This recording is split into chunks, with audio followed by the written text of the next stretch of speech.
All right, good evening, everybody. Just give us one moment here and we will get started.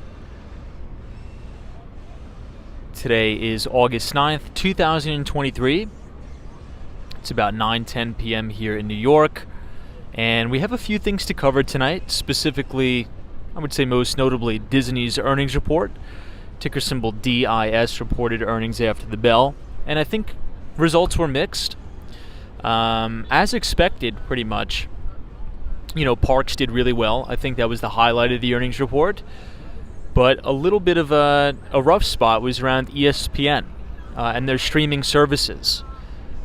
One of the things we've been noticing, not only exclusively with Disney Plus and Hulu, but I would say the vast majority of streaming services out there, most notably Netflix, is that they're really cracking down on the password sharing. Did anybody recognize that from last earnings report for Netflix?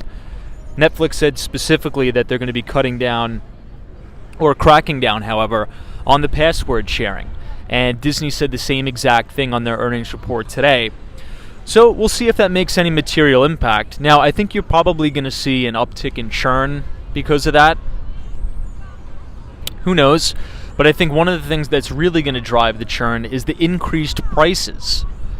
That was another big note from the earnings report. They are going to increase prices for not only Disney Plus, but also for Hulu. But Parks did pretty well.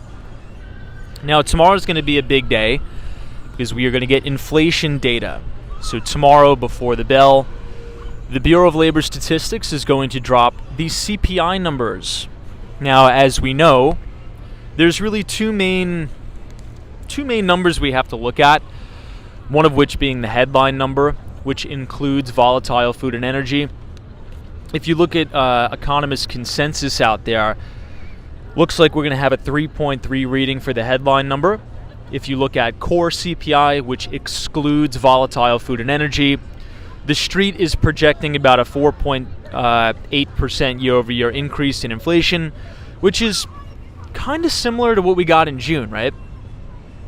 I mean, if you look back to the June CPI report, headline inflation came in at 3%, and core CPI came in at 4.8%. Now, once again, I think it's pretty important if you type !CPI in the chat. That's going to bring you to the Bureau of Labor Statistics website, where you're going to be able to see a pretty good infographic of all of the different categories that go into making up this inflation number, right? So you have food at home, you have energy, you have electricity, you have apparel, medical care, and commodities. You have shelter, education, and communication. You have food away from home, you have gasoline and natural gas. Now, real quick point on gasoline. Let's see where crude oil is trading, because we did have a pretty significant uptick in crude oil. The internet's a little bit shaky here because we're so close to the Hudson River. But if we type in ticker symbol CL, which is the ticker for crude oil futures, got a pretty big bid today, $84 a barrel, which means this is probably going to translate to the pump. So we'll probably do the, once every month Walks in Wall Street survey in the stream just to see where gas prices are at. But I think that could, juice the numbers there. I will make a prediction about tomorrow's numbers. I think you're probably going to see shelter costs continue to come down a little bit across the country, depending on which market you're in. I could speak for here in New York as well as in Miami. We're starting to see rents cool a little bit, and you're also starting to see price declines across the large suite of listings. And I think that's set to continue. I think this upward pressure on interest rates set by the Federal Reserve is really going to continue to put that pressure on shelter costs, which I think is good. Let us go ahead. I will go ahead and close up my laptop. We'll say hello to everybody in the chat, and we will get started. Today, we are beginning the live stream on the corner of 42nd Street and 12th Avenue. This is exactly where we started off yesterday. In the distance, you have the beautiful Hudson Yards. And if I turn the camera right in front of us, you can see all the way into Times Square right here. All right, let me go ahead and close up the laptop and we will get started. Allow me one moment.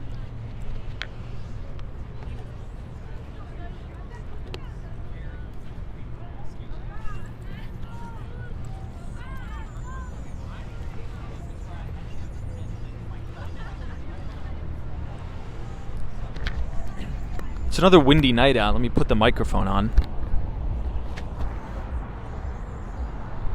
But it is a gorgeous night.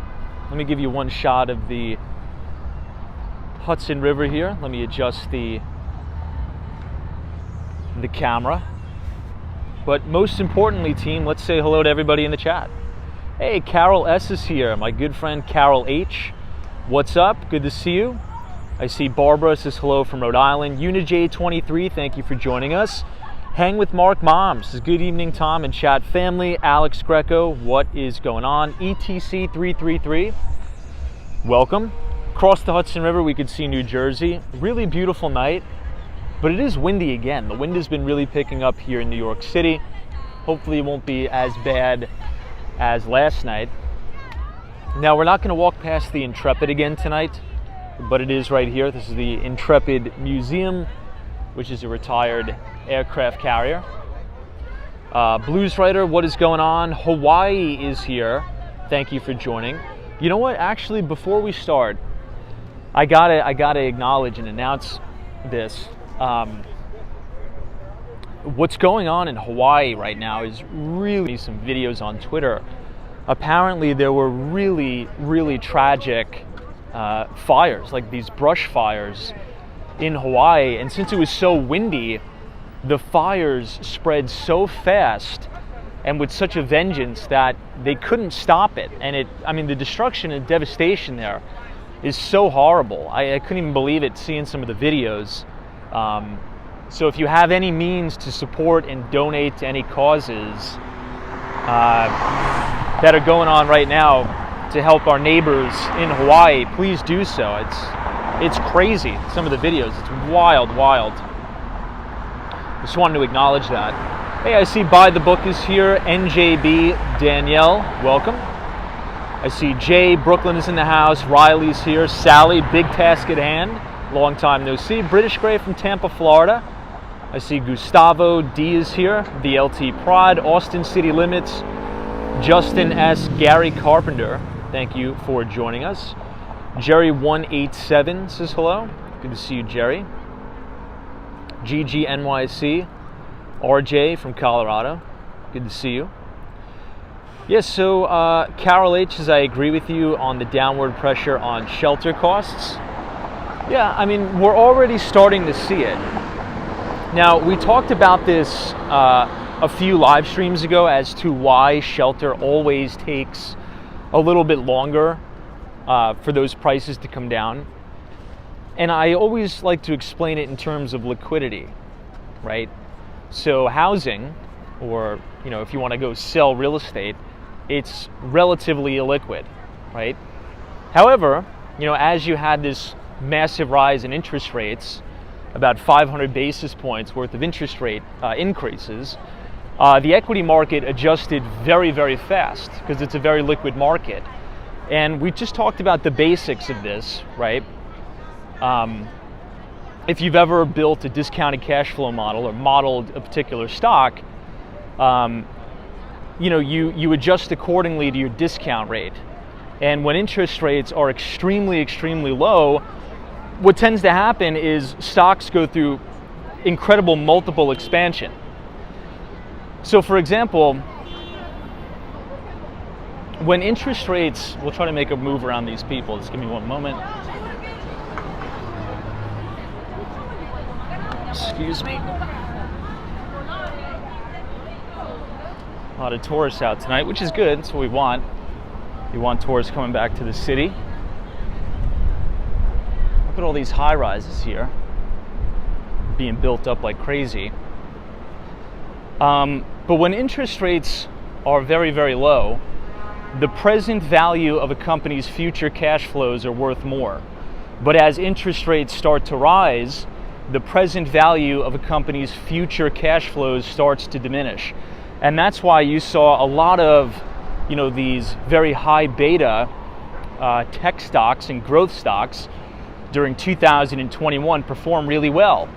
And once we had this massive hiking cycle by the Federal Reserve, there was a breathtaking decline in a lot of these high beta stocks because a lot of them had very slim profit margins and a lot of them were making money. So if interest rates continue to go up and I could buy, let's say, a 1-year treasury at 5.5%, well, why would I risk my money buying these high beta growth stocks where I'm going to make my money back in 10 years on the investment when I could just get a real rate of return buying treasuries? So equities markets are usually very fast to reprice, but the real estate market not so much, because it's very, very illiquid. But I'm starting to see, finally, some cooling in the market, particularly here in New York, on the sales side and on the rental side. Now, yeah, there's that conversation that we've been having that, in New York City, do we have a supply problem? Yes. Is it a little bit of an artificial supply problem? Yes.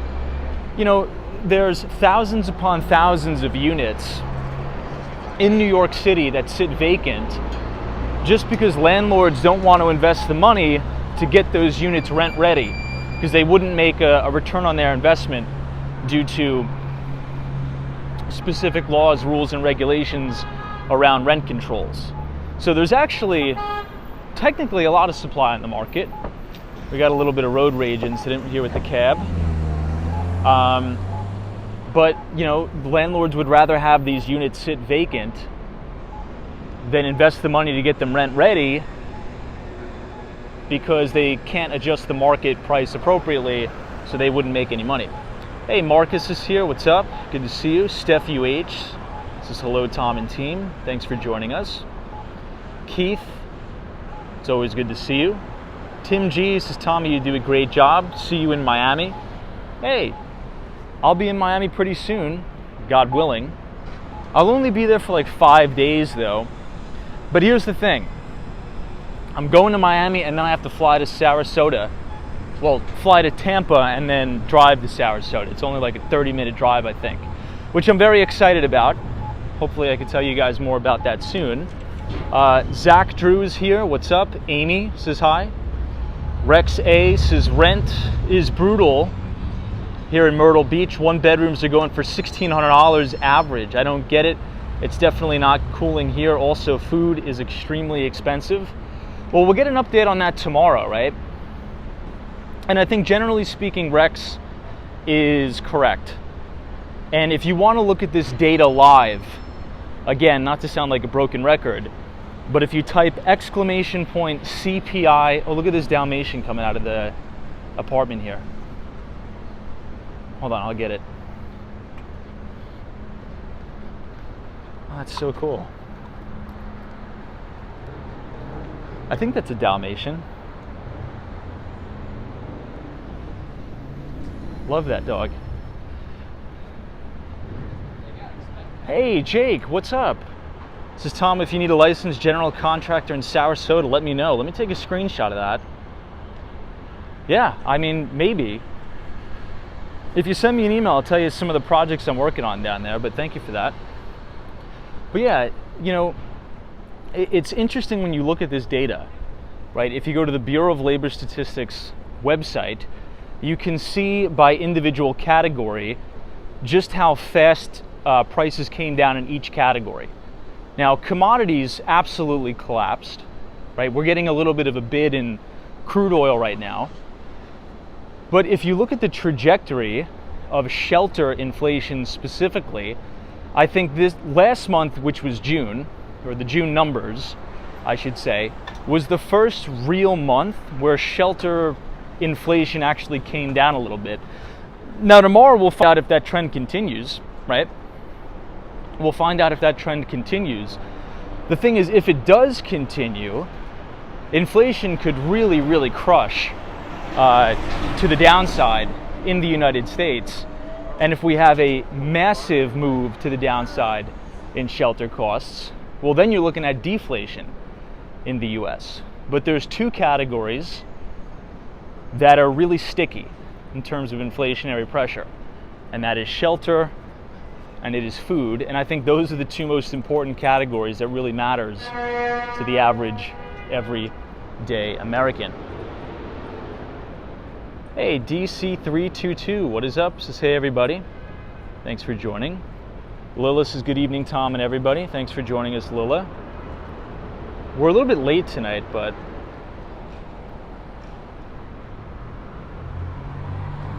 Brian says, was the dog wearing Crocs? You know, I've noticed that. So I've noticed something interesting in New York. A lot of dogs, not all, but I've noticed a lot more, have been wearing like these little boots or shoes, I guess. So I looked it up online. Now I know it's for when the cement gets hot, when the cement gets like really, really hot, the paws, I guess, right? They could burn, and it's very dangerous for the dogs. But in New York, I was reading on a Reddit thread that a lot of dog owners have been putting those shoes on their dogs because there's a lot of broken glass, debris, and unfortunately, in some parts of the city, a lot of needles, like, you know, hypodermic needles and stuff, unfortunately. So I think it's a good idea, right? There's a lot of nasty stuff on the sidewalk. Might as well protect your dog's paws. Hey, Daniel G from Buenos Aires is here. What's up? Always good to see you. Yeah, DJ, what's up? Glass of Beer 12 says hello from Bangkok, Thailand. ETS's deflation signs in China. Kathy Wood has been saying it's coming to the United States. It's possible. I mean, if shelter costs really accelerate here to the downside, it is possible. I mean, think about it. The headline number last month for June CPI was 3%, right? The Federal Reserve's target for inflation is 2%. So with shelter costs being so elevated, I think at 8.1%, imagine if shelter costs start to come down. Maybe we get like a 5% reading over the next 8 months. I mean, it's possible. I think there would just need to be a catalyst though, and this is one thing that we were pondering. I don't know what that catalyst will be. Maybe it's unemployment, big unemployment spike, but what's going to cause that? The unemployment rate in the United States right now is 3.5%. It's at some of the lowest levels ever in history. There just needs to be a catalyst, and I think that's the million-dollar question.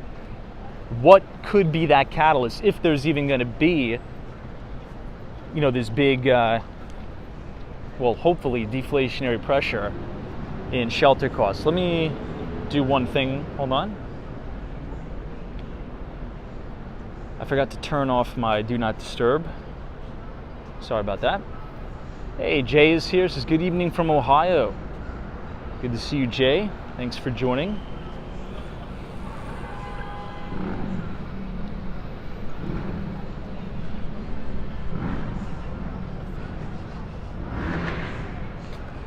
I see Zach True. Sunshine after rain. Thanks so much.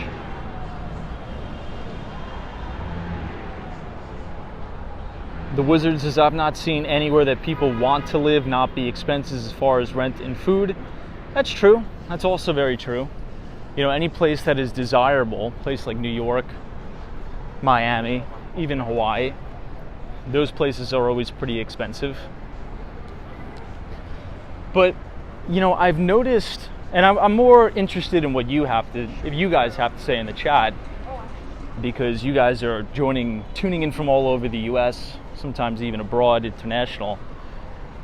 I've just started to notice like really, really egregious prices for eating out in the city. And I've even noticed, and usually I'm figuring out how I could say this without sounding like well, I'll just say it. I used to not even look at the bills, right? And I'm not saying, oh, I'm such a big shot, I don't look at the bills, because I always expect it to be like 20, 30 bucks, right? When you're going out to eat at a restaurant by yourself. But I mean, now it's like, you know, I look at my card statement when I get home, I'm like, wait, that was 60 bucks? That was $70 for what? So I've been looking at the bills a lot more, and there's like $5 charges on there for like convenience fee, credit card fee. So I think what's happening, right, and this is just one part of it, the cost, all these additional added costs for the restaurant, right, for like the Visa fees, the American Express fees, those are all being passed on to the consumer, which is us, right? And that adds up, especially in a city like New York. So I just told you guys I went out to eat at Becco last night. For one head, that used to be like $35 for one head. Now it's almost double. It's like $65 for one head, which is crazy. But I don't know. Are you guys seeing that in your hometowns? Or maybe we have some New Yorkers here. Are you just seeing like egregious prices at restaurants? It's kind of wild. I couldn't even imagine what it would be like, you know, to go out to eat, family of 5, family of 6. I wouldn't be surprised if you come home spending, you know, $200, $300. Sunshine After Rain says, yes, Tom, double the price for sure. TMB says, fees are ridiculous considering who takes cash anymore. Yeah. All right, let me get away from this intersection. Jay says, yeah, buddy, in Ohio too, it's very expensive. Hey, Steve from Buffalo, what's up? Says, yes, Tom, Buffalo increased as well. Good to see you from Buffalo, New York. Lewis says, yes, try Los Angeles. I stopped eating out and everybody wants a tip. Yeah, and I don't have any problem tipping. It's just, I mean, I'm getting sticker shock. GGNYC says, I feel you. I'm consistently budgeting here and there. Hang with Mark Mom says, Disney raised prices and the servicings are, oh, and the servings are smaller. Yeah. Yeah. It's here in Florida too. I'm just trying to read as many as I can. ETS's Pizza Pie on Long Island is $20.25. Hayes says Las Vegas has plenty of surcharges added to the bill at the past year and a half. Cody says this country is crazy with prices. So it seems like everybody's in consensus. At least it wasn't only me. I was kind of hesitant to say this on the chat. Because look, to be honest, right, even before the pandemic, okay, I would say like 2 years before the pandemic, I would have a general idea, right, rough amount, not exactly, if I was going to go out to eat something, right, particularly at lunchtime, right, I leave the Manhattan office, you go into Midtown Manhattan, you're expecting to pay roughly $15, give or take, okay, if it's $2 over, $2 less, no big deal, boom, boom, boom. Now, I mean, lunch is like $25 if you want to get a drink too. It's crazy. So, and then that's just for a single person. And that's sort of what I'm reminding myself, because I'm paying for just me. So it's manageable for just me. But imagine if I had kids and you take the kids out to eat, the wife and kids, right? That could very easily in Manhattan be $300, $350, quite easily. And that's if you're going to a sit-down restaurant. Let's just talk about if you're going to go to Chipotle, right? If it's $12 a dish, you know, you could very easily spend $60 to $80 just to take your family out to eat at Chipotle, which is wild. You know, family of 5, 6. It's kind of crazy. Hey, 48, long time no see. Says, evening, Tom, hope you're well. Likewise, hopefully everything's going well with you in New Zealand. Sorry. Abyss says, that's why you don't date. Too expensive to provide. I don't know about that. But yeah, I mean, hey, I get it. By the Book says Chipotle is super expensive now. It's gone up about like $1.50. And one of the things I've noticed, I just wanted to add this really quick. When I go back to Miami, quick service restaurants like Dunkin' Donuts, Starbucks, things like that, anything you order, it's about $1.50 to $2 cheaper in Miami. And Miami is expensive. But this still stands. The Whole Foods in downtown Miami, as you're just coming over the bridge from Brickell, I'm convinced that is the most expensive grocery store in the nation. I'm convinced. It's ridiculous. It is ridiculous. I don't know how people shop there. I really don't. Hey, Mikey G, what's up? This is the person in Florida that won the $1 billion lottery has come forward. I have no idea. I didn't even know there was a lottery until you guys told me about it yesterday. Jay says it's getting ridiculous. Prices are going insane. I'm only one person like you. Yeah. Now, speaking of price increases, I think Hang with Mark Mom said this in the chat. That was an integral part of Disney's earnings report today. A very, very integral part. Now, Disney reported earnings after the bell. Here we are at the corner of 8th Avenue and 42nd Street in Times Square. Now, on earnings per share, EPS, Disney reported $1.03 of EPS. That beat analysts' expectations of 95 cents. On the top line, revenue came in at $22.33 billion, just under the $22.5 billion that was expected by analysts. But the headline wasn't even about that.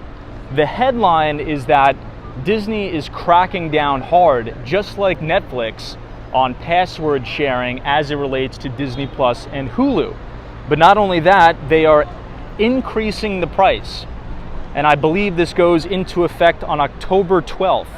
The ad-free supported versions of Disney Plus will cost $14 a month now, and Hulu is going to cost $18 a month. That's up from $15. Now, the question is, for those of you who have Disney Plus and Hulu, is this price hike going to persuade you one way or the other to cancel? Or do you think a lot of the consumers could eat this $2 price increase? Any thoughts on that? Because I think you're probably going to see a big uptick in churn next quarter. That's my prediction. Hey, Nicole, what's up? Nicole, you were just in New York. I saw some of the stuff you were posting. I'm glad you made it back to New York. Hopefully you can make one more trip before the summer ends. But Nicole says, yes, my parents can't use Netflix anymore. I paid $20 a month. Yeah, they're really cracking down. I mean, that was, said very, very, let's just say very sternly on the earnings report today. Tim Lee says boycott. Carl says Hulu isn't free. I would never pay for anything. Wabi says free Disney and Hulu for 3 months. Howdy, Tom. Parts of Miami are really flooded. Is your property okay? I did not know that, but I'm assuming my property is fine because my property never floods. Maybe there was some heavy rains. But I'll say this. If you move to Brickell, I don't know if I have the mental capacity to go through Times Square tonight. Let me think about this for a second.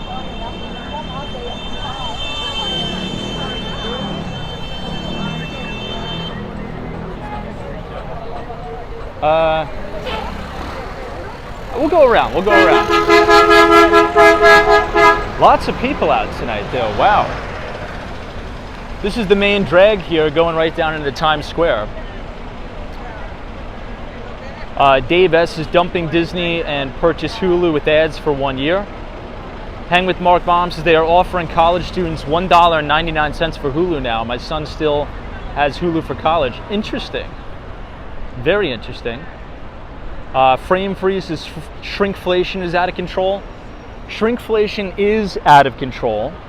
And speaking of inflation, I've noticed that as well. I've noticed prices are higher at restaurants and portions are significantly smaller. And I believe that once automation really fully gets cranking here, we talked about Sweetgreen. I'm not sure if there's any Sweetgreen fans in the chat, but Sweetgreen is rolling out those fully autonomous stores. And I have a feeling that the robots are going to give very, very small portions. And prices are probably even going to go up a bit. Now that's good for corporate America because profit margins are probably going to go through the roof. But not really good for the consumer in my view. JD says ordering food on Uber Eats adds up as well. I very, very rarely, if ever, order anything on Uber Eats because it's so expensive. It's just way too expensive. Sunshine after rains as I let all my subscriptions go. I can watch free things online. Yeah, you know, there was an interesting Barron's article that came out about 4 months ago. Right here is the New York Times building. Nicole says, true, it's better to eat at home. It's just, you know what? I mean, Nicole, I agree with you. It's just so difficult for me to cook. It's like such a drag. It's just that New York lifestyle. You know, you're out to midnight, 1 in the morning, you're working all the time. It's just so tough to cook. I would assume in LA, since it's a little bit more laid back, maybe it's a little bit easier, but you know, in New York City, it's really difficult. Now, when I'm in Miami, I do notice I cook a lot more. And that's sort of when I really notice that the grocery bills are really expensive. But yeah, the Wizard says watching Tom is free. That's true. This stream is free.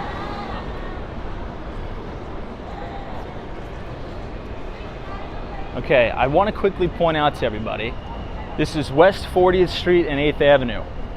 Now, in my view, this is probably one of the worst places in all of New York City because of this guy right here. This is the Port Authority bus terminal. And I think if I were mayor in New York City, I would really, really be pushing the governor, which is now Governor Kathy Hochul, to do a complete rip and replace of the Port Authority bus terminal. It just doesn't really look aesthetically pleasing. It doesn't really fit in. It sticks out like a sore thumb, and it's very dirty here. So just like they did a couple blocks down south at the brand new Moynihan Train Hall Penn Station, I think the next big project that the city should work on is this guy right across the street, the Port Authority bus terminal. I think New York deserves a way better bus terminal than this. This thing is absolutely disgusting.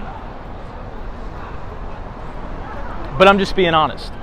I think it will get done in due time.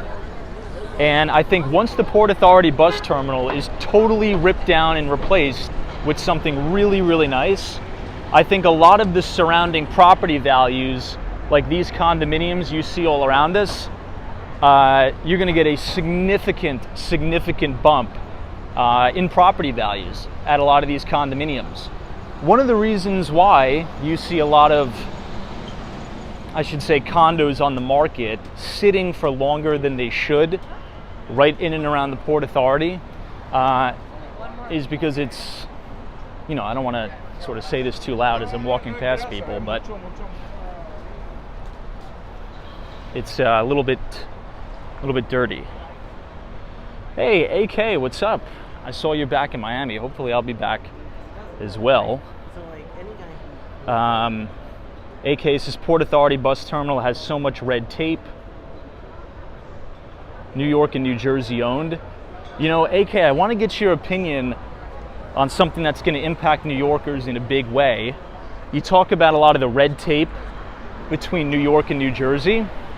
Now, I think, and don't quote me on this, but I think this is going to impact a lot, the congestion pricing. So the congestion pricing is going to go into effect for vehicles traveling south of 60th Street. Now, I think the state of New Jersey is suing the MTA, I believe, for this congestion pricing because, I mean, just think about the commute of somebody driving in from New Jersey, okay? Think about, okay, let's say if you're coming from, you know, northern New Jersey, you're going to take the George Washington Bridge, boom, it bangs you with that toll, right? Then you got to hit the congestion pricing. That's another 15 bucks.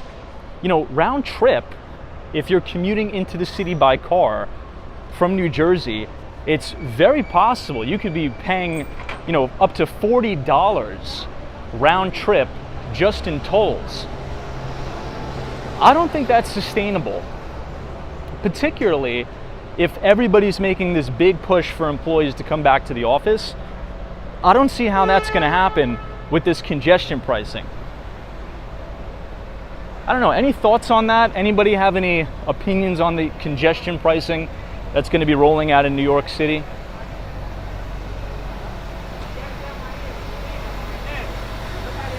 Now, thankfully, I don't drive, so it won't impact me, but it doesn't mean it won't impact anybody else. Hey, Fly Ari says, hello, New York City from Miami. Love Miami. Mike C says, New Jersey is suing someone because they charge too much. Toll seems laughable. That is actually kind of funny. Whenever I drive in New Jersey, which is almost never, but at my previous job, when I have to go to road shows, every street you drive on is a toll. J9 says, when I visit Connecticut or New York City to see family from Delaware, it's about $70 in tolls round trip. Holy crap. Justin S. says, Tom, do you use Uber in New York City? I really try to make a point never to use Uber just because it is so expensive. I'll give you an example, okay? The only time I would really need to use Uber is from the airports if I'm running late or something. It is not uncommon for an Uber from JFK or LaGuardia into Manhattan to be upwards of $75 to $100. Now think about that. During very, very peak rush hour, the most egregious Uber price that I've been quoted is $160 for an Uber from JFK into Manhattan, Central Park South. And I thought to myself, that was almost, well, at the time, that was almost 1.5 times my flight ticket. So think about that. You could fly from Miami to New York City for like $75, and your Uber is going to cost way more than the ticket. Now that's crazy. Hey, Dan Sang says, every time I drive to Fort Less from Queens, the money that I paid for tolls makes me want to cry. I mean, I could definitely understand that. Now, here's what I don't think is fair, because we have a New York City taxi pulling up here. I think it's perfect timing. I think that all Uber drivers and all taxi drivers in New York City should be exempt from the congestion pricing, in my view. Now, they are going to get a discount. I think they're only going to pay $6-7 a day, I think. But still, I mean, a lot of these taxi drivers are operating on very, very slim margins. And a lot of taxi drivers are in severe amounts of debt due to all of the taxi medallions that was probably one of the worst bubbles in New York City history. I'm not sure if anybody knows about that. But the taxi medallion, you know, was like tulip bulbs, essentially. Everybody wants to talk about, you know, Bitcoin being a bubble. I think one of the biggest bubbles, these guys are going at it, a little clang and bang here. But one of the biggest bubbles in New York City, in my opinion, were all these taxi medallions. And part of the problem with the taxi medallions is a lot of predatory lending, because a lot of immigrants would come to New York City, right, in hopes for a better life. And they would be sold this dream that if they purchased this taxi medallion, you could essentially use it as your retirement. And they would get very, very high interest loans for these taxi medallions. And a lot of times, these predatory lending schemes would be solicited to these people, which was horrible. So, you know, I actually met a cab driver the other day. I think I was telling you guys about it. One of the one times I had to take a cab real quick to make a meeting. He still owes about $250,000 from the loan that he took out to buy the taxi medallion, and it's pretty much worthless now, right? Uber and Lyft totally destroyed that business. I mean, talk about disruption. Yeah, Elliot says those medallions were almost $1 million. You're right. You're right.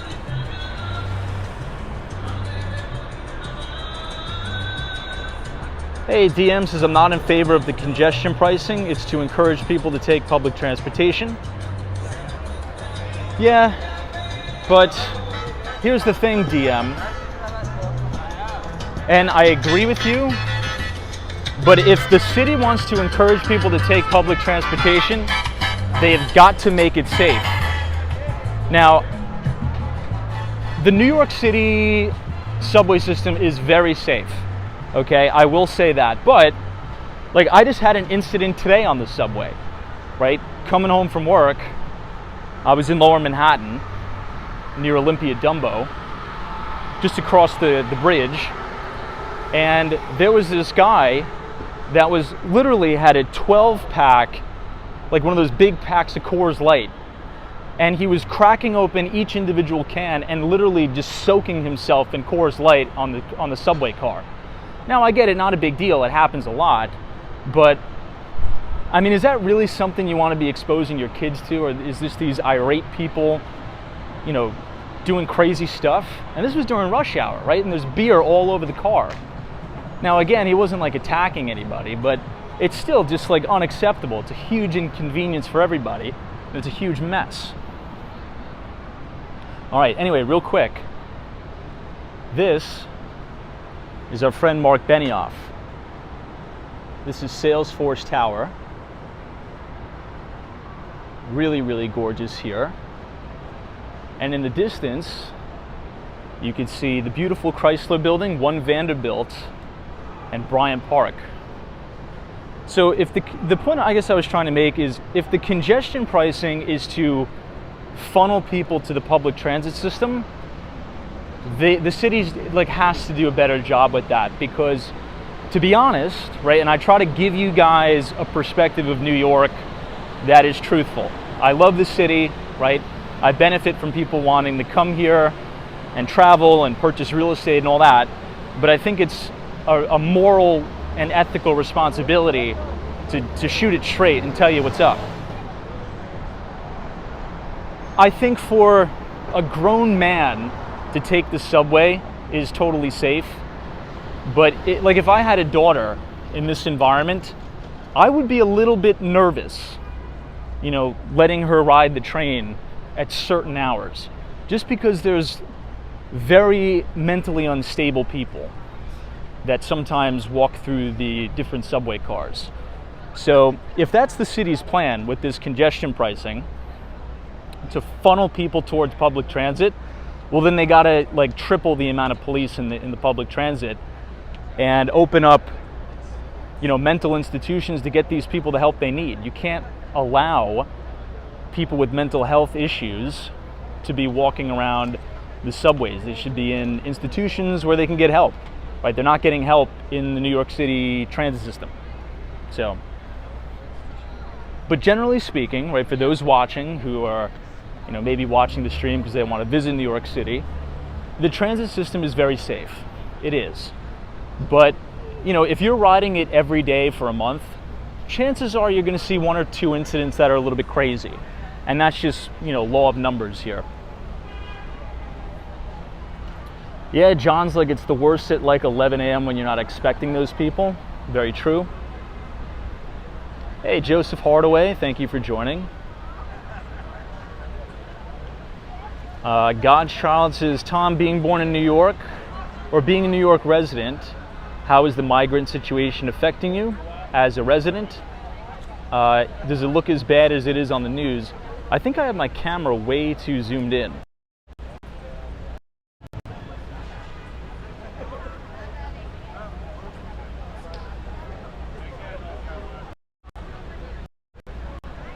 I don't know, maybe it's just the YouTube settings.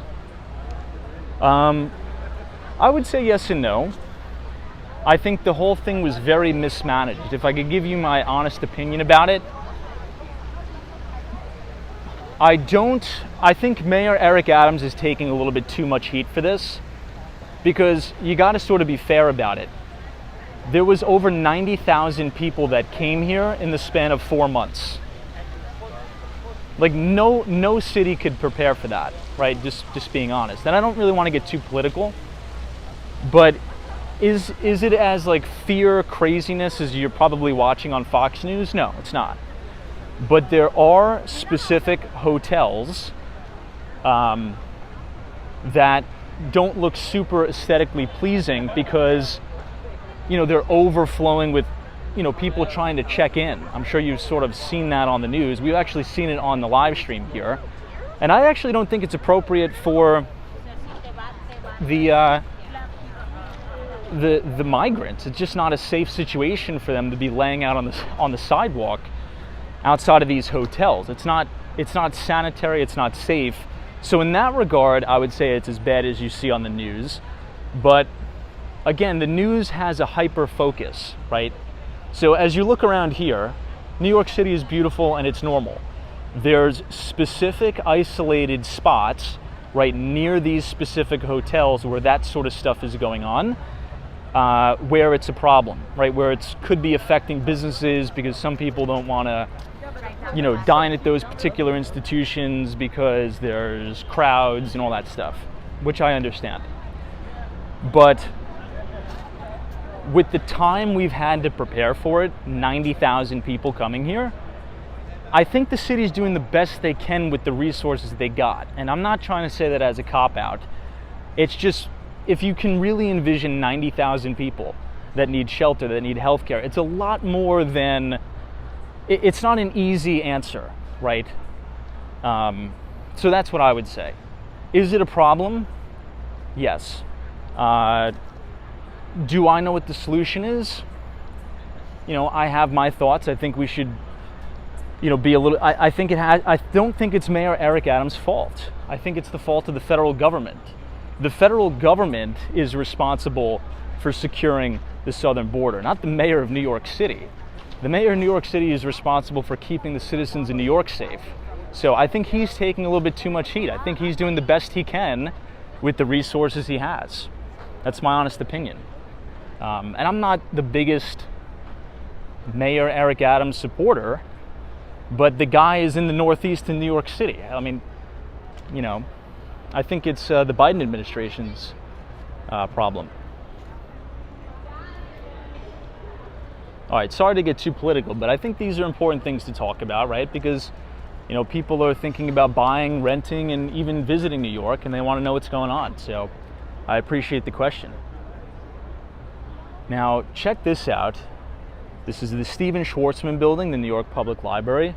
Look at those crown moldings here. Really gorgeous. Let me try to zoom in on that for you. Look at that. It's very Morgan Library-esque. Islanders is wrong. He encouraged it. Now, maybe. I think that's also a fair point. I understand what you're saying, right? If you want to talk about policies of, sanctuary city and all that, I get that. And I'm not trying to diminish anybody's argument, but I'm talking about for the standpoint from the resource perspective. Now, maybe different policies he's supported or, supporting the Biden administration. Yeah, I get that. But just about the job he's done trying to house people, I mean, it's as good of a job as you're going to do with the limited amount of time and resources we have. But I get it. It's a very, touchy political situation for sure. And I do want to be respectful of all political beliefs here. Now check this out. This is the Bank of America Tower. Hey, Ryan says, do you think New York City office occupancy will get better or worse in the near future? Well, that's the million-dollar question. Now, let's talk about that for a minute. Let's talk about commercial real estate because I think that's important. And it sort of is going to tie in with, one of the main data points we get tomorrow from the CPI numbers. Now, New York City, and if you want to see us on the Bryant Park live stream, we'll be right in front of it so you can sort of see our stream. You'll see our stream, Walks on Wall Street, on Bryant Park stream. But anyway, so think about, let's actually go through the New York City vacancy rates as it relates to commercial, okay? The commercial office specifically. The highest commercial office vacancy you're gonna find is in Lower Manhattan. The second highest vacancy is right around the new Penn 2 project, which is 34th Street, Pennsylvania Station. The vacancy was so high that Vornado, which is a major real estate developer, and they do a lot of other stuff, right? Steve Ross Company. Vornado is actually the company who did 220 Central Park South, which is the massive Billionaires Row development. There's actually a really funny story where Steve Ross went out to dinner with Gary Burnett of Extel. If you're not familiar with Extel, that is, in my opinion, the best real estate development firm in the city. They put on 157, which was the first building to go up on Billionaires Row, and they also put up Central Park Tower. And when Gary Burnett was constructing Central Park Tower, he went to Steve Ross and he says, look, Steve, you got to move your tower over a little bit because you're going to be obstructing my Central Park views. And Steve Ross was like, Gary, you got to move your tower over a little bit because you're obstructing my Midtown Manhattan views. Well, long story short, the dinner went well, and they both agreed to move their towers over a little bit. So Central Park Tower's Central Park views would not be obstructed, and Vornado's 220 Central Park South Midtown Manhattan views wouldn't be obstructed. It's a funny story. If you actually want to read a really good book, it's called Billionaires Row by one of the most, I would say one of the most renowned real estate reporters at the Wall Street Journal, Catherine Clark. She's amazing. She's great. Check her out. Check out the book. But the question is, if I can remember it, I tend to ramble on. Do we think that office vacancy is going to improve? I don't think so, but also yes at the same time. And I know that sounds contradictory, but I'll give you an example of what I mean. I think you're already having a return to office in Manhattan, but you're having flight to quality. So what do I mean about flight to quality? Well, a lot of the old 1980s and 1970s office buildings in Manhattan, they are sitting vacant and they are sitting empty because nobody is going to return to the office if you're in like these really low ceiling heights, disgusting cubicles from the 80s. So companies, major banks, major consulting firms are flocking to these huge mega tall, Class A office properties. One of which being this guy right here, which is One Vanderbilt. The problem is, as they're breaking their leases at these older, Class B and Class C office towers and moving to prime Class A, they're downgrading in terms of square footage. So you're having a big return to the office, but the new space and the new leases that are being signed are at significantly smaller office space square footage, if that makes sense. And the reason for that is because hybrid work is very much in play. So if you're only having your employees come to the office, 2 to 3 days a week, well, maybe you schedule it that the HR department comes in on Mondays and the salespeople come in on Thursdays and operations come in, Wednesdays. So you need significantly less square footage. So the problem herein lies this. Here's the major problem. If you look at all the commercial debt, right, or the debt that's outstanding on all these properties, many of them are going to come due for refinancing within the next 18 to 24 months. Now, traditionally, that wouldn't be a problem. But why is that a problem? Well, it's a twofold issue. Number one, what has happened over the last 12 to 18 months in the United States? Well, we've done a complete 180 as it relates to monetary policy in this country. The Federal Reserve has raised interest rates 500 basis points. The Fed funds rate right now is in a target range of 5.25% to 5.5%. So when all this debt is going to need to be refinanced, well, money is not cheap anymore. It's going to be expensive money. I was actually working with a developer this week. He's putting on a big project in Sarasota, Florida. His construction debt is 10% money. That's significant if these units are sitting, but that's besides the point. So is there going to be a big, maybe black swan event or some issue that's going to arise? Maybe. And this couldn't happen at a worse time, right?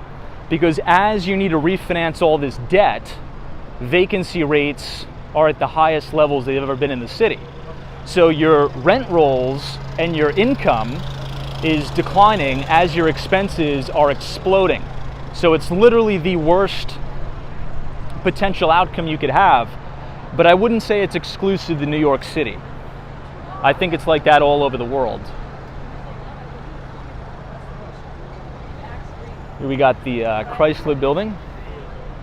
But I don't know, any thoughts on that? I mean, what are you guys seeing in your market specifically? Maybe you're in a smaller city in the United States.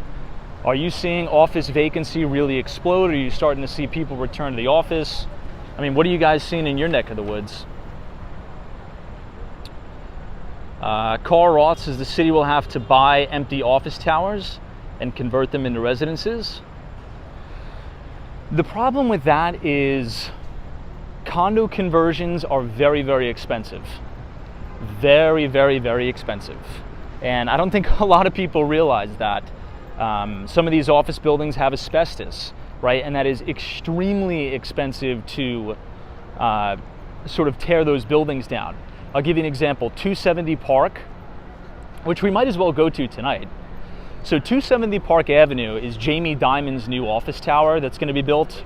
It's going to be the new home of JP Morgan Chase. And the deconstruction of the original office tower there, I think, took a year in and of itself. They had to very, very carefully take the existing tower down just because it was older, it had asbestos. So these controlled demos, if you will, are very, very expensive. And I think the reason why it worked for 270 Park, so to speak, is because they're using it as commercial office space. Residential conversions are very, very difficult. Very, very difficult. If you're just going to leave the existing structure intact and make it residential. I mean, the ceiling heights are going to be very wonky and low. The floor plans are going to be weird. It's just doesn't work. All right, let me catch up on some of the comments. I apologize. But if you guys are enjoying the live stream so far tonight, you can feel free to leave a like on the video and click the subscribe button if you're new. We tend to do these live streams starting at 8:30 p.m., walking around New York City, talking about the financial markets and real estate. I love the architectural integrity of the New York Public Library. It's absolutely gorgeous here. Hey, Joel PM says, Tom, so much empty commercial square footage, not yet listed.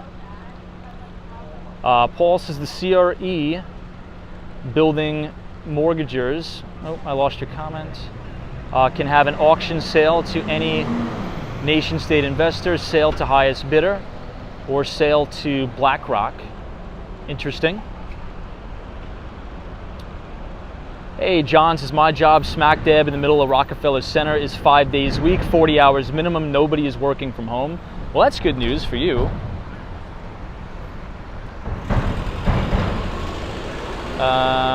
Hey, Thomas Vega is here, says there should be a Marshall Plan by federal government to address the homelessness issue.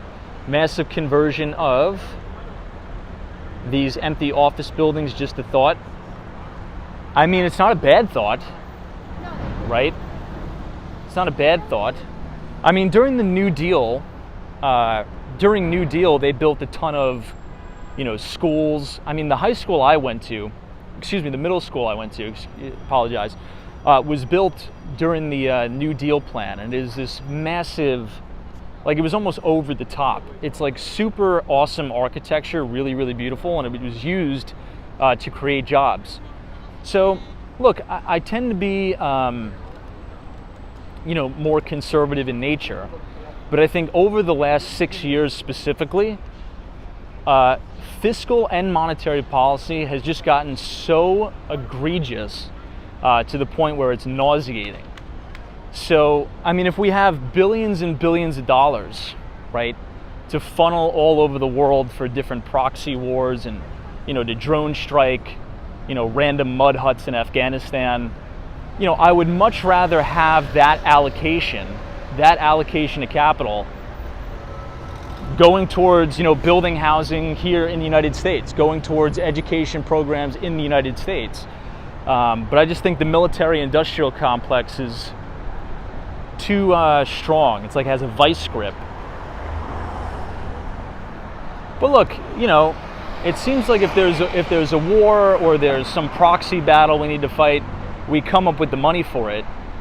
But for homeless veterans, homeless youth, heroin addicts, 80,000 people a year, and many Americans don't know this, but there's 80,000 deaths now a year from fentanyl. I think that's a declaration of war from specific countries. I mean, if you're funneling fentanyl into the country and you're killing 80,000 Americans, I think we need to have significant resources geared towards that. So, I mean, I kind of agree with your comment, but unfortunately, I don't think anything like that will ever happen. We'll see. Austin City Limits is Tom. What's your predictions on CPI numbers? I think headline's going to come in at 3.3, and I think core CPI is going to come in at 4.8. That's my prediction. What about you? What is your prediction for CPI numbers tomorrow? Yeah, the LT Prod says fentanyl is a weapon of mass destruction. It is. It is. It's very, very bad.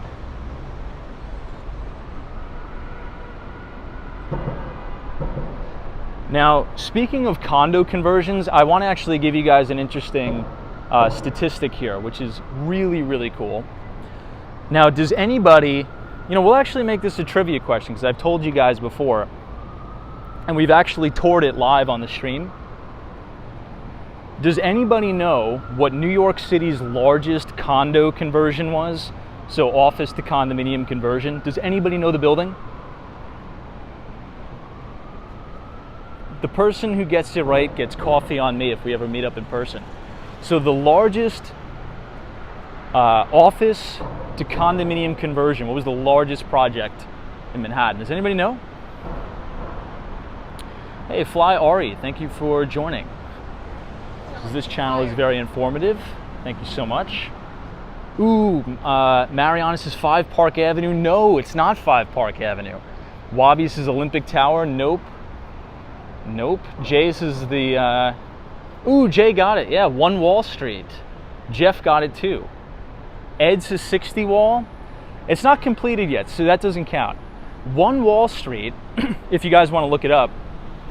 So 1 Wall Street is a Harry Macklowe building. So think 432 Park Avenue, right? That is the largest office to residential condominium conversion ever.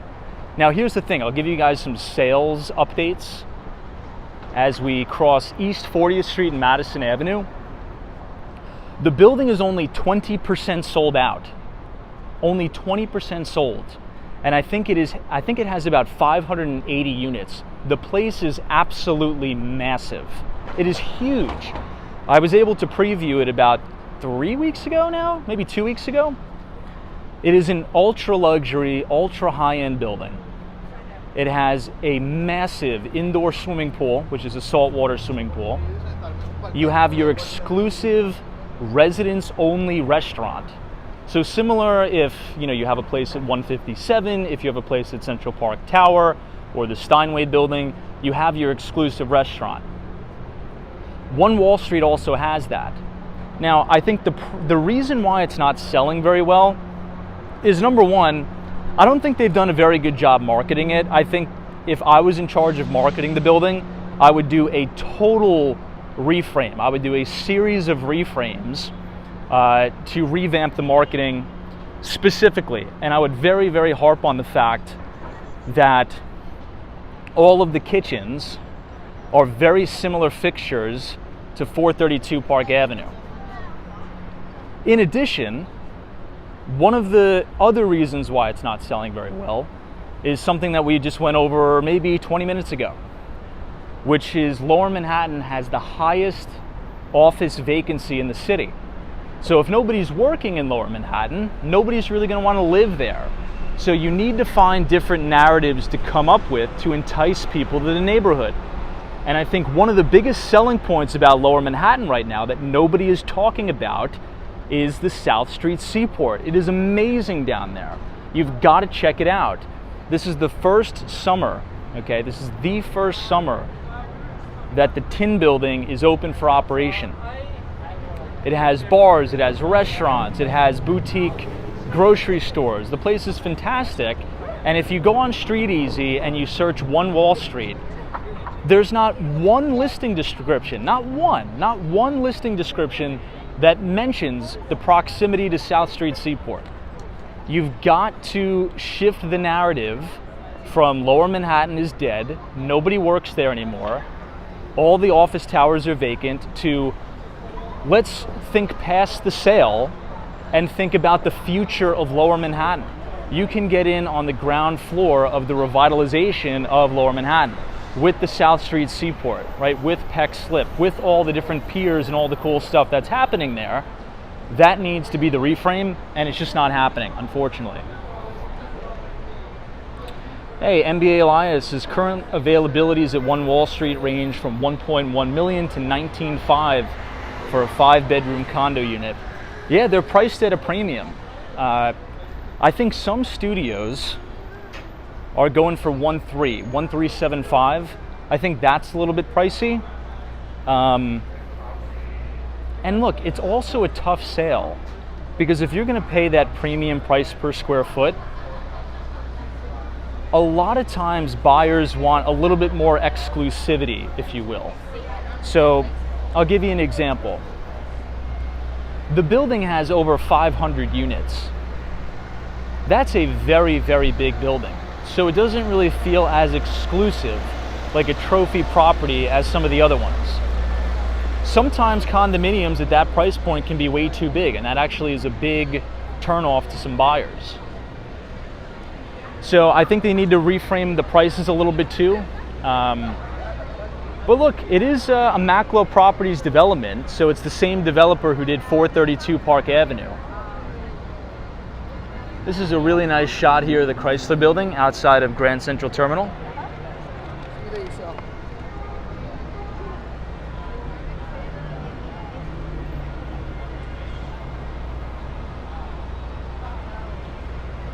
Hey, Carl Roth, what's up? Hey, Marcy, long time no see. Thank you for joining us. Paul Young says, I can only afford $1,000 a month. JR says, tell the truth, transit system. All stations are filthy and disgusting. We just talked about that for 30 minutes. Kelvin says, interesting, all right.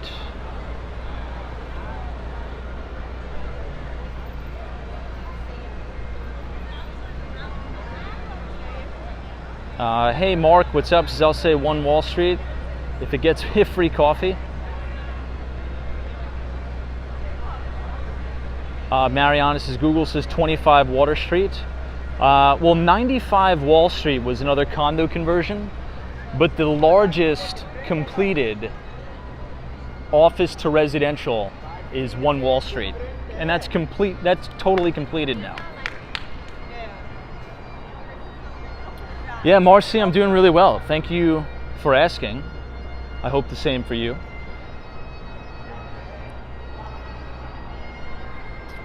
NBA Alliance says, how would you market One Wall Street? It needs publicity. Yeah, I mean, I guess just like I said, I would focus on the South Street Seaport. I would do a comparative analysis between the different interiors of 432 Park Avenue and how it relates to One Wall Street.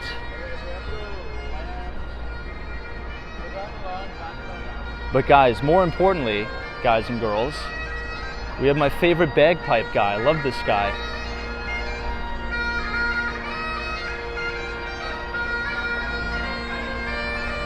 This guy's always here. I love this guy.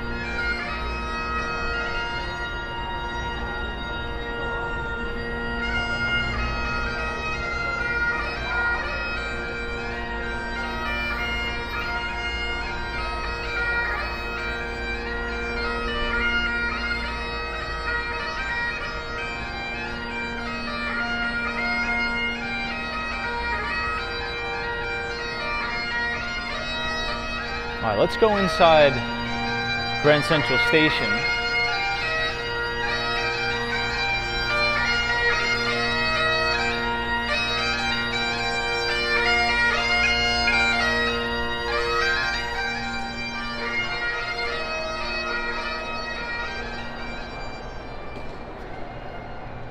All right.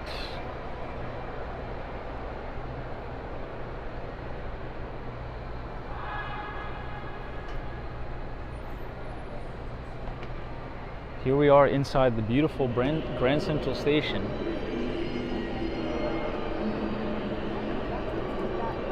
For some reason, I feel like the zoom is very zoomed in tonight. Maybe it's just the way it looks on my iPhone. Let me try and see if I can fix it.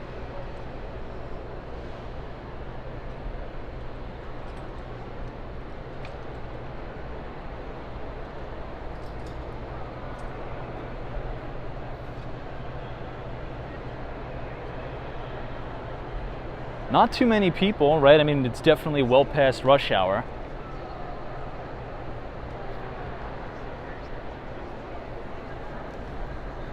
Yeah, Colton says it just zoomed out a little just then. I just tried to manually zoom it out. I think it's just maybe the stream is a little wonky. But check out the ceiling here.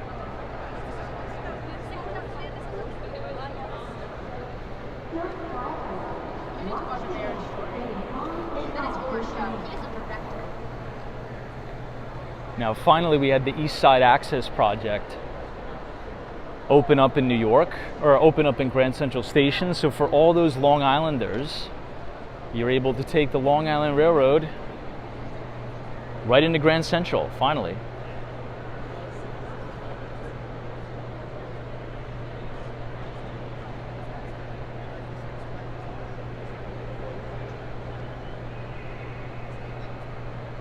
I think this is probably my favorite shot at Grand Central with the American flag here. Absolutely beautiful.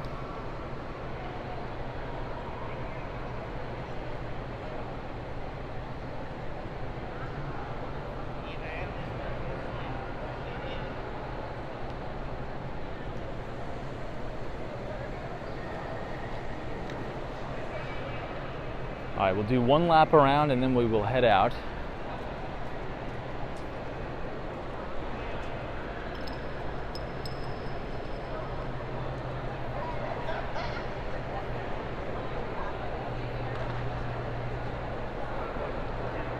Hey, Mariana says, do you do a live stream on Thursdays? I have a coworker coming to New York tomorrow morning and staying through Sunday. Yeah, so for those of you who are new here, we usually try to do these live streams every day, starting at 8:30 p.m. New York time. So yeah, I mean, God willing, we will definitely be live tomorrow. Debly Diaz says, be healthy, stop aging, and get your youth. Return to the Garden of Eden. Tree of Life. Decoded book available everywhere. All right. Well, thank you so much for that donation. And thank you so much for the book plug. We'll definitely check it out. I'll show you one of the Metro North cars here.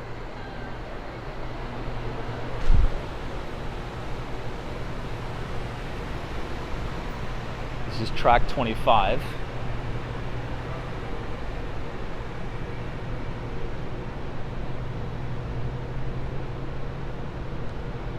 I do live in Manhattan. So I used to live near Hudson Yards. I just moved a little bit further uptown. So this is Metro North. This will take you to upstate New York, like Rye, Ossining.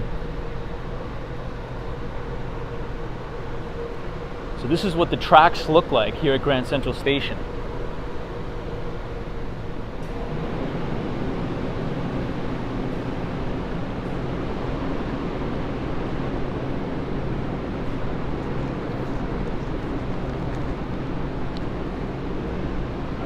So I was reading an interesting article today in the Wall Street Journal. We've been talking about real estate a lot because we've been talking about interest rates. I'll give you guys a layup question. This is going to be a layup. Does anybody want to guess which section or category of commercial, right? So you can think about commercial being retail, office, malls, etc. Which category had the largest value declines since 2016? I think you guys are probably going to nail this. It's quite obvious. But which sort of subcategory of commercial had the worst value declines or price declines since 2016?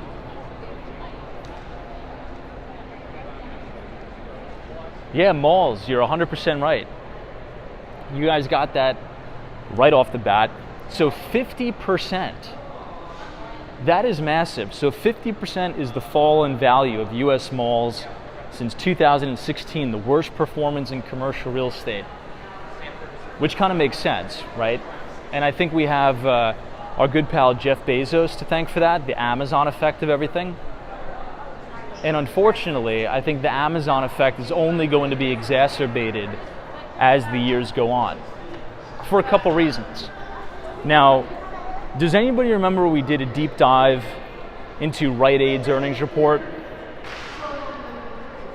I usually don't cover stocks like Rite Aid, CVS, but I think they're important proxies because we could use them as a proxy for consumer habits and behavior.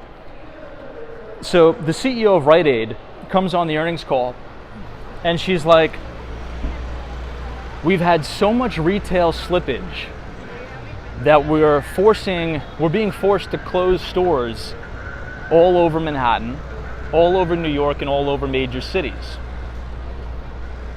Chances are, if you live in a major city like San Francisco, New York, LA, if you go into a CVS, if you go into a Walgreens, if you go into a Rite Aid, and you want to buy anything now, everything is locked up behind this big plexiglass. Now, to some it may not be a huge inconvenience, but to many people, the sheer inconvenience of having to stand in front of the glass, press the little customer service help button, and wait for the customer service agent to come around and unlock your items, people are just not going to do that. And that is going to force more and more people to getting products and services online. There was actually an interesting study that Amazon did. And Jeff Bezos sort of described this study during one of his keynote speeches.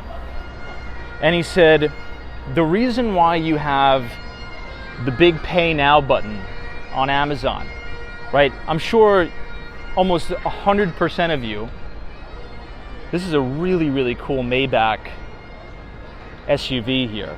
Super cool. I see that vehicle every night when we're streaming, every night. It doesn't even matter where we are. We could be Upper West Side, by NYU, we see that car a lot. Anyway, so Amazon did a study, and they said the more touch points, or it's called friction, the more friction that you have between putting the items in your cart and checkout, there's a high correlation to an abandoned cart, right? So if you have to put the items in the cart, if you have to punch in your first last name, if you have to go shuffling through your purse to get your credit card number to punch it in, people will abandon the cart and they'll say, screw it, I don't need it, and they won't buy it. And that is why now Amazon has come up with the buy now button. So you have all of your credentials, all of your credit card credentials already pre-programmed into Amazon, so that the consumer can just quickly log on to the Amazon app or go on the website and just click buy now, 2 clicks, no friction, and it automatically sends you your package. How is anybody going to compete with that? I mean, it's nearly impossible. You know, you walk into the CVS, you have to wait for the customer service person to unlock the plexiglass.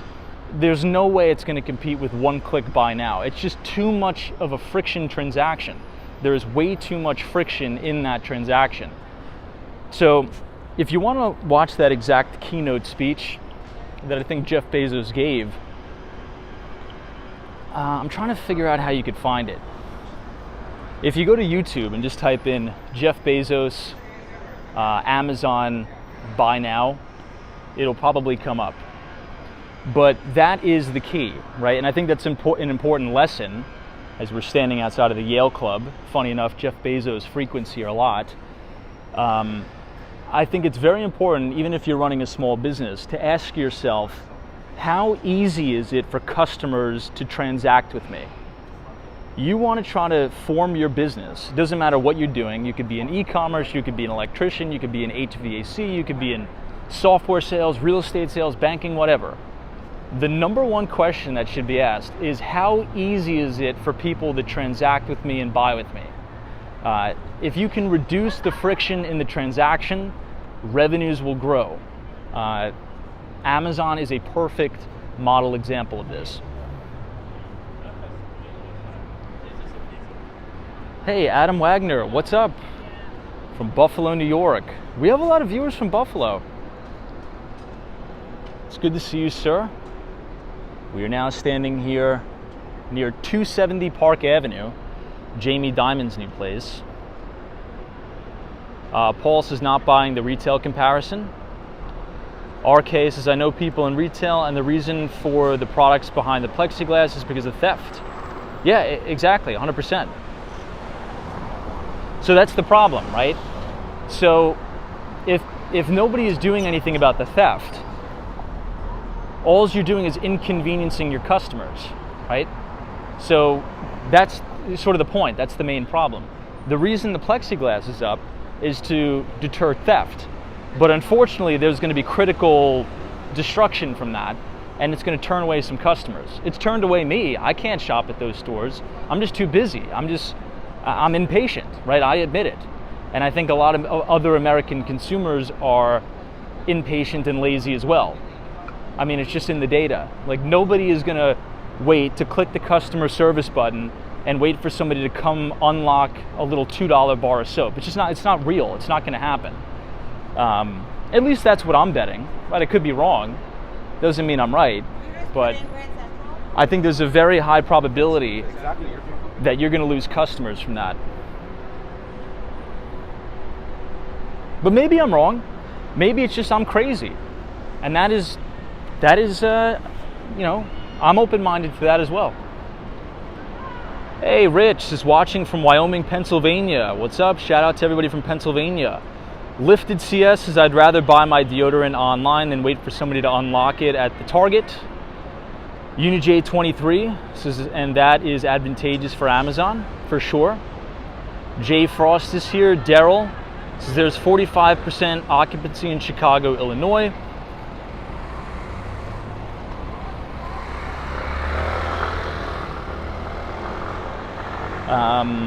All right, who else we got? Hey, Lady Sarita says, I surely don't like to wait. I always do self-checkout when buying groceries. I love self-checkout. Some people hate self-checkout, but I love it. I feel as if I can ring my items up faster and pay for it faster than an employee can do it. If you have self-checkout, I will shop at your store 100%.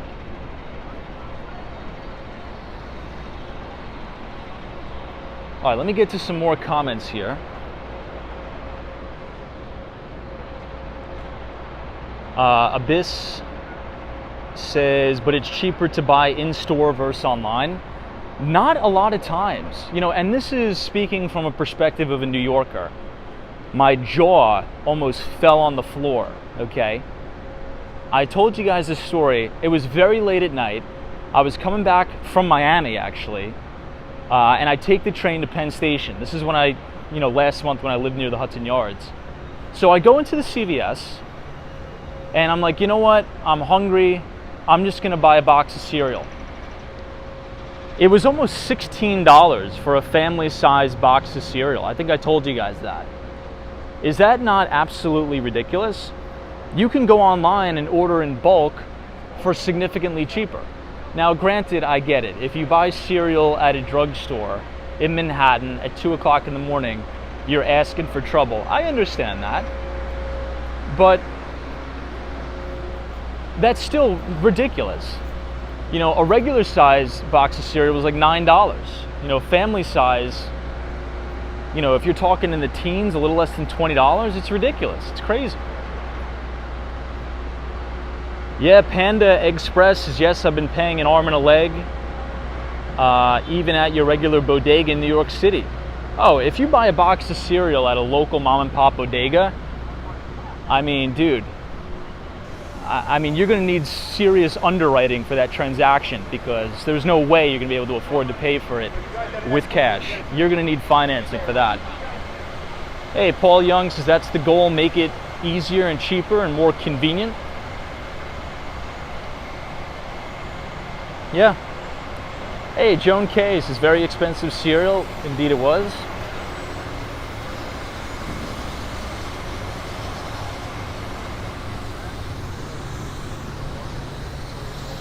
All right, guys, this is exciting. Check this out. Welcome to 270 Park Avenue. This is Jamie Dimon's brand new office tower that is almost finished.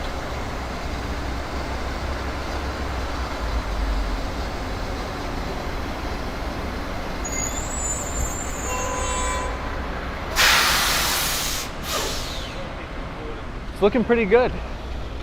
And they're expanding Park Avenue as well.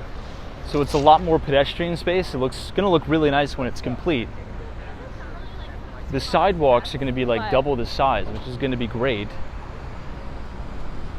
Now this is really your Wall Street. I consider Park Avenue Wall Street. Many people think, oh, you know, Lower Manhattan because it has the physical street. But many of the hedge funds, investment banks, family offices, PE, VC, they're all here on Park Avenue. They're not really in Lower Manhattan anymore. I think the last standing bulge bracket investment bank in Lower Manhattan was Deutsche Bank. They were at 60 Wall Street. They just vacated that office space, and now they have moved into the old Time Warner Center. So it is now called Deutsche Bank Tower.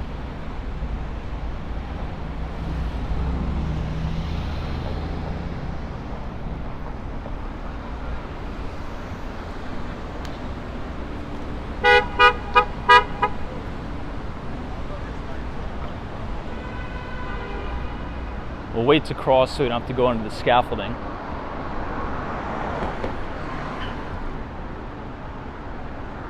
Jimmy Chung says Goldman Sachs. Goldman Sachs is at 200 West Street.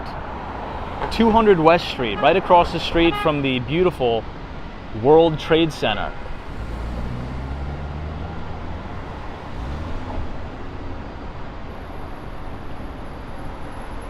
Debly, thank you so much for your $5 donation and the book plug. Tree of Life, we got it. Thank you.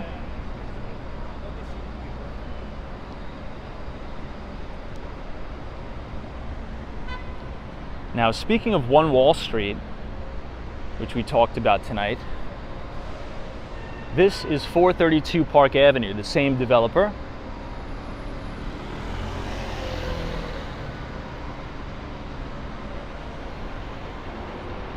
$270 Park again.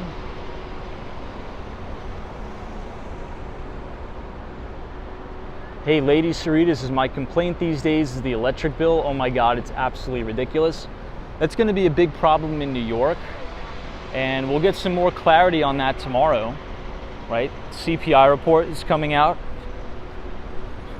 Energy costs are probably going to go up a little bit. So that actually brings me to my next question.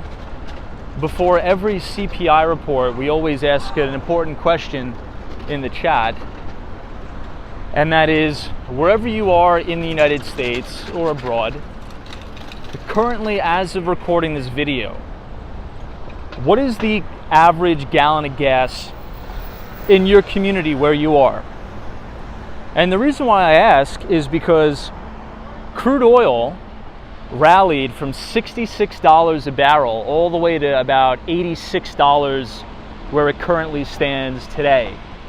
So I would assume that's going to start showing up at the pump.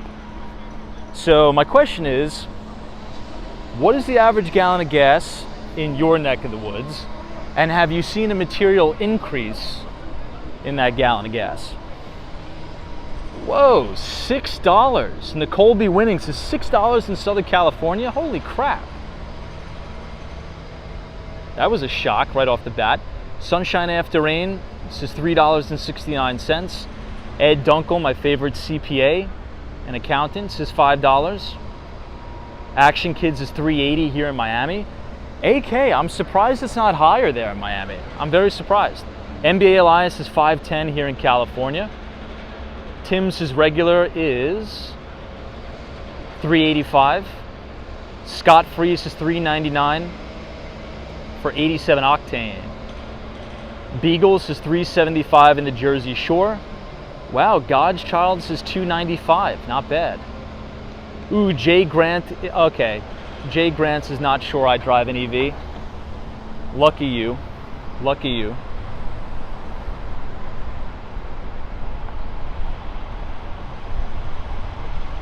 Yeah, Marcy says this may sound silly, but I don't really pay attention to the gas prices being so high.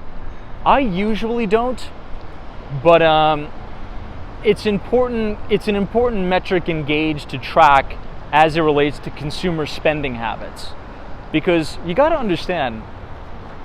And I think I've been sort of sheltered to this. When you live in a big city like New York, and when you're in these specific industries, like, you know, if you have friends in investment banking and in the hedge fund business and in the tech sales business, right, software sales, these salaries and incomes are significantly higher than the average. And most people don't realize, many Americans, right, I think the average household income is what, $75,000 a year? So most people are making 50 grand. And that matters to most people. And there's really, really high correlations between spending habits of consumers and commodities prices, specifically, you know, crude oil, gas, and even electric bills. So that's the reason why I've really, really highly stressed on it and focused on it. Because for many, many Americans, it's a big deal. It is a big, big deal. All right, let me read some more. Pat thinks is $1.60 a liter in Ontario. Not sure what a gallon is. Yeah, us Americans. Brick Stonewall says $4.75 in my area of Southern Cali. Jay says 1 week ago I paid $3.99 for diesel. Now it's $4.39.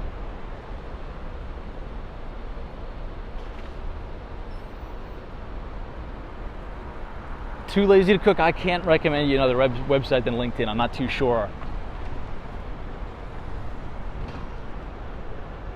Hey, Ken Brockton, what's up? Says, as a remote worker, I feel like I get a pay raise every day. That's a very good point.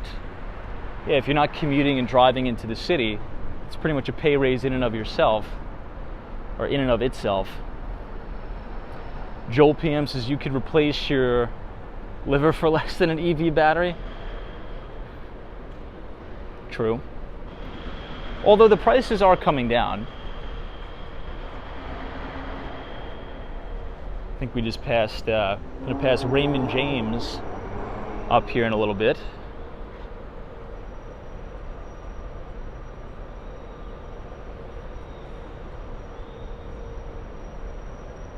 NBA Elias, Venezuela has the cheapest gas in the world at 15 cents a gallon. Well, there's also other issues going on in Venezuela too.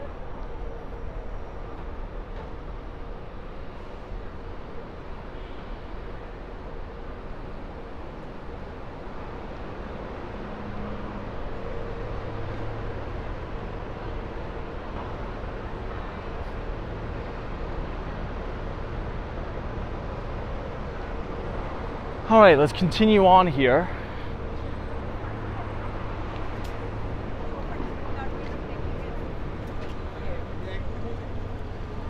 We're coming up to one of my favorite office buildings in the city, the Seagram building.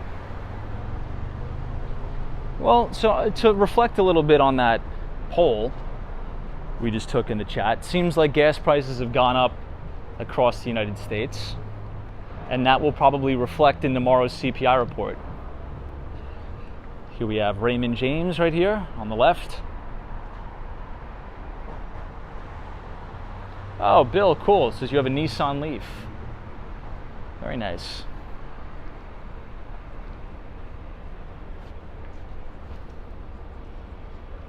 $4.5% APY on a 6-month CD.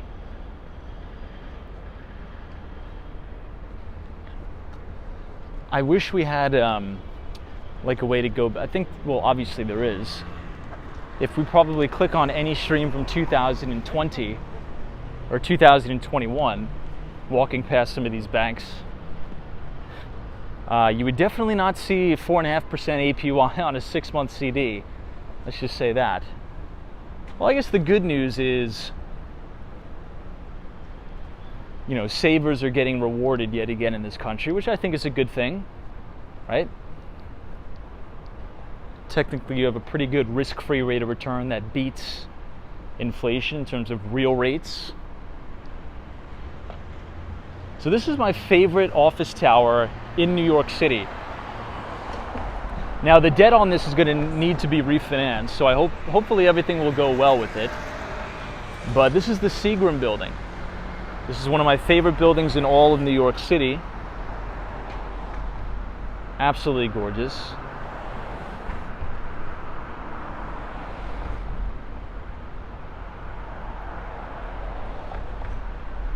Paul Young says savers are being rewarded. How so? Well, I mean, just think about the shift in monetary policy, right? Ever since 2008, the great financial crisis, we've had artificially suppressed interest rates in the United States. And that's why you've probably heard the term TINA, T-I-N-A, there is no alternative, right? Because why would anybody buy a fixed income product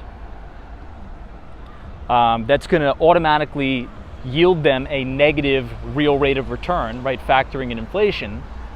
But now, in June, the CPI number was 3%. If you look at the yield curve right now, a 1-year US Treasury is yielding right around 5.5%, give or take a couple basis points. So therefore, savers, people who are saving their money in a money market, buying treasuries, not necessarily going out into the market in search for yield, you're getting rewarded again because it's a real rate of return. And that's why the big joke before was, you know, TINA, there is no alternative. So crowd everything into equities, because who in their right mind would buy a fixed income product that's going to automatically yield you a negative return?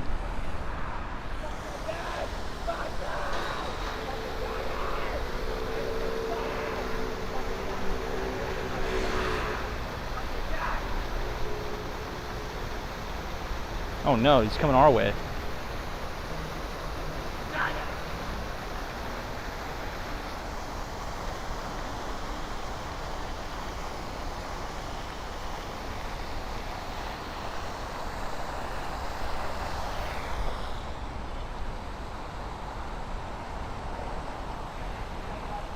Yeah, Joe Driver, I saw that too.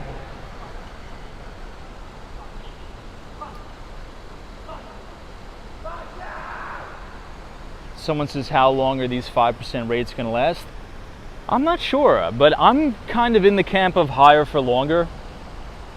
I don't know about you guys, but I think we'll probably have higher rates for longer.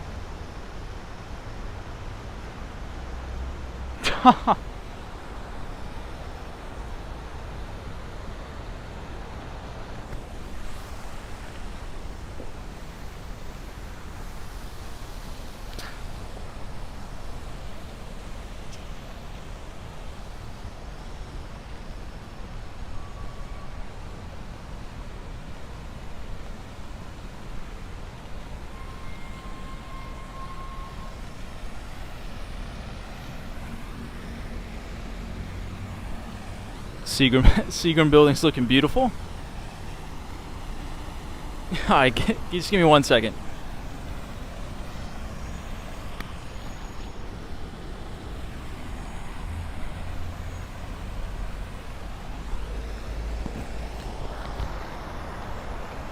All right, some of you guys in the comments are hilarious, man. Oh God. But this is what I love about the Seagram building, right? 375 Park Avenue. Look at how far away from the street it is built. So you have this almost like a big courtyard. I actually used to sit out here on my lunch breaks, kind of hang out and relax. It's beautiful here.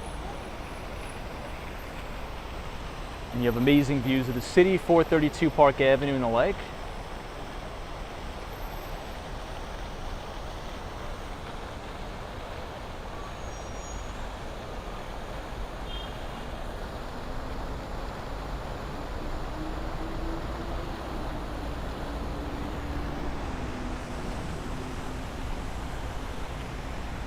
They're watering all the plants here. Yeah, NBA Elias is like the guy just found out what tomorrow's CPI numbers will be. Looks like they're gonna come in hotter than expected. You know what's funny? Speaking of vacant real estate, all this is vacant. You guys see it? You can see everything is like a shell.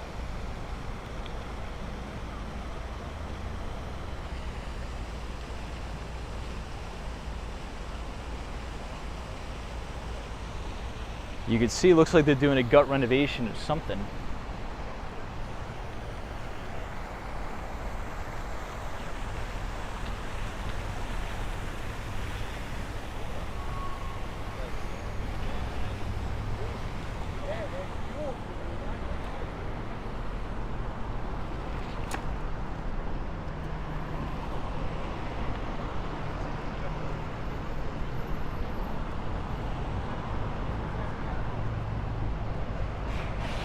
Now speaking, this is sort of the last Class A office tower I wanted to show you guys tonight.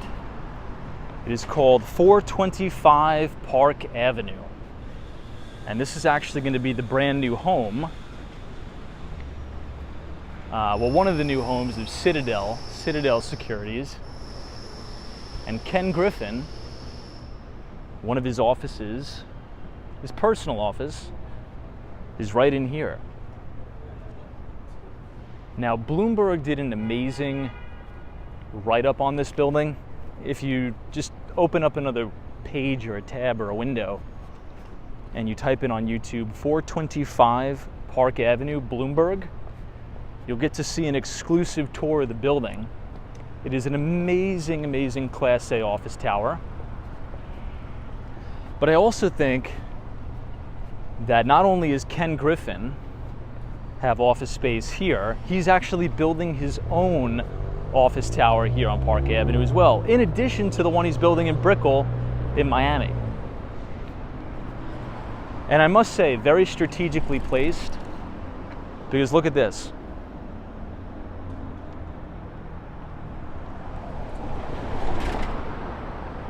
All of the major, corner offices are looking directly down on the Ferrari showroom and also the Aston Martin showroom.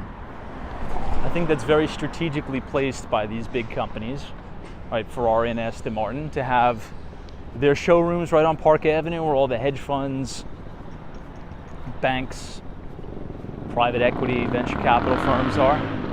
Family offices, I think is very strategic.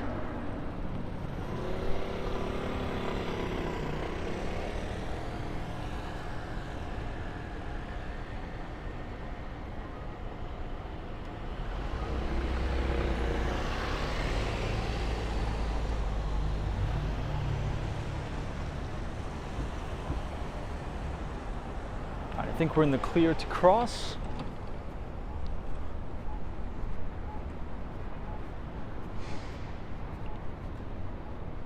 Here it is, check it out. Has some retail space on the bottom.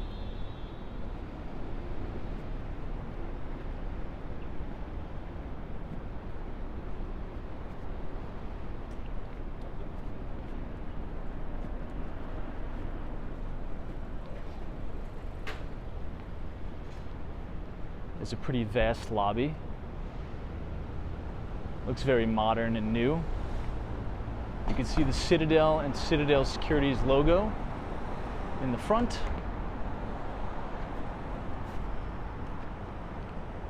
L&L Holding Company, 425 Park Avenue. It is going to be the healthiest building in the city in all senses of the word. Well, we'll see about that. Now, I think the reason why they're saying that is because of the state-of-the-art ventilation system in the building. It is super cool. I can't explain it properly. You guys are gonna have to watch the video. But again, if you type in on YouTube 425 Park and Bloomberg, you'll see an exclusive tour of this building. It shows all the amenities, all the offices, and the interesting ventilation system that's on the side of the building.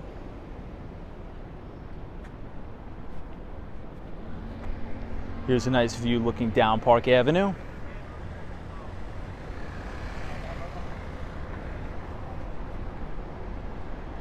You have these beautiful flowers planted.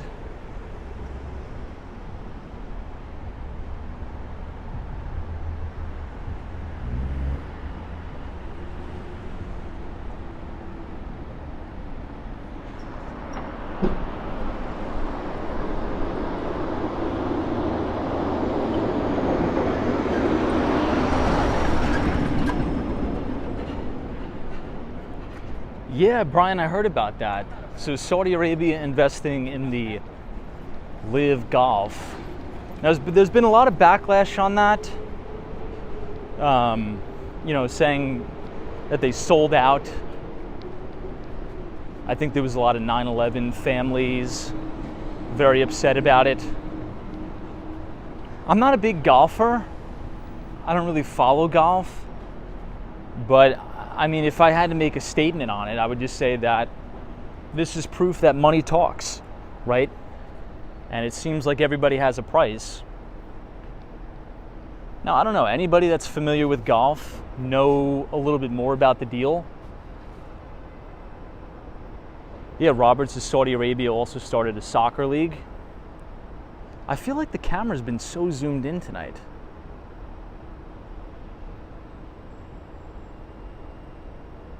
I think it was. Sorry about that. I don't know what happened. But here it is, 432 Park.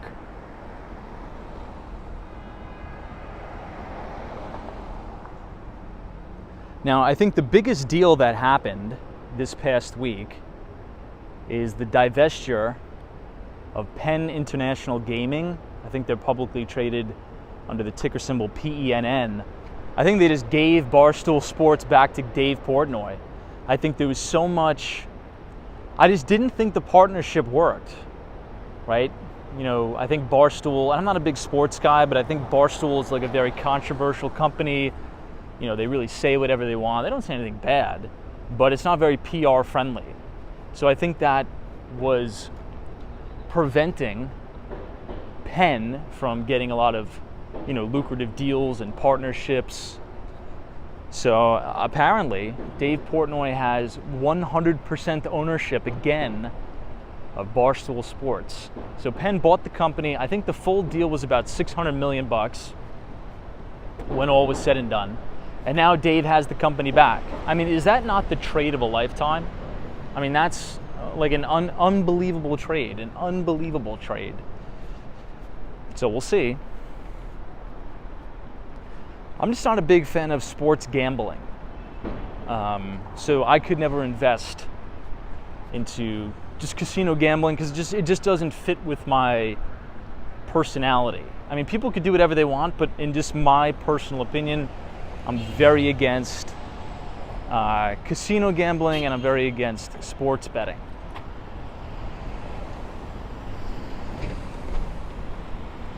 Somebody says, what is the occupancy rate of 432? Well, I'll tell you a quick story. Now, the Alexander team, you've probably heard of them. They are some of the top real estate brokers, the top 2 real estate brokers in the world almost. They actually used to be top brokers right here at Douglas Elliman at 575 Madison Avenue, right here. They just left last year. They left Elliman to start their own company, and they now have the penthouse listing at 432 Park Avenue. I think it just went live on the market for right around 80 million bucks. Now, the funny thing is the previous owner, and we talked about this a little bit yesterday, we'll go back and I'll quickly show you the building once more. But the previous owner was from Saudi Arabia, was a big, I think, textile and retail magnate, I believe. And he bought it for just under 100 million, and now he's gonna sell it for 80, assuming it sells for full ask. And he's never once even been here. Hasn't even pulled up into the driveway. He bought it sight unseen. He's never stepped foot in it. So it's been sitting up here, right here. That's it, right here. It's been sitting right here for almost 3 years, empty. No one's been in it. Probably just like housekeeping staff and things like that. And now he's selling it. That just gives you an idea of the vast wealth that is out there. And Billionaires Row, right, it's gotten its name, Piggy Bank in the Sky. Many wealthy families will acquire some of these units as trophy properties, right, as sort of like trophy pieces. They don't even care to live in it. A lot of times they use it as a pied-à-terre. Maybe they're there 2 or 3 weeks out of the year.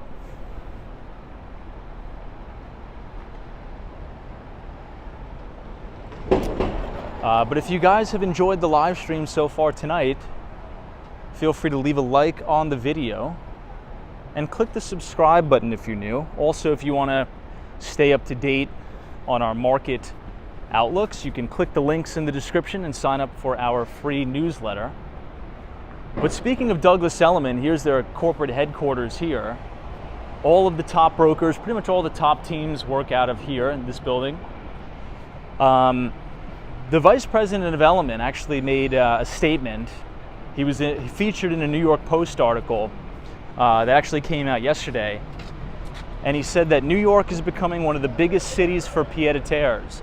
You're seeing billionaires and multi-millionaires, ultra high net worth individuals move out of Manhattan, but not move out permanently. They're moving to places like Palm Beach, Florida. They're moving places like Houston, Texas, Austin, Texas, and many other places across the country. They're keeping their units and they're actually buying more real estate in Manhattan, but they're using it as a pied-à-terre.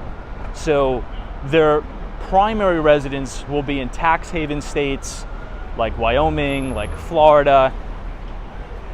Well, they'll run the majority of the business operations, but they'll still keep their properties here, but just use them as pied-à-terres. Kind of interesting.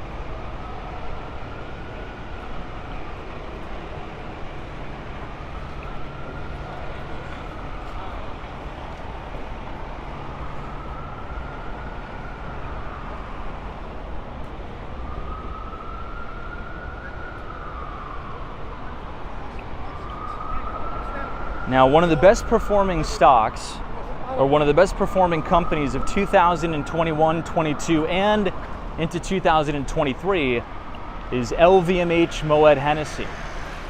It is a French brand. It is one of the most valuable brands and companies on the planet. And they actually recently bought this company right here, Tiffany & Co. And when they bought it, they embarked on a $500 million renovation, so $500 million renovation to Tiffany, the flagship store right here on the corner of 57th Street and 5th Avenue, right on Billionaires Row.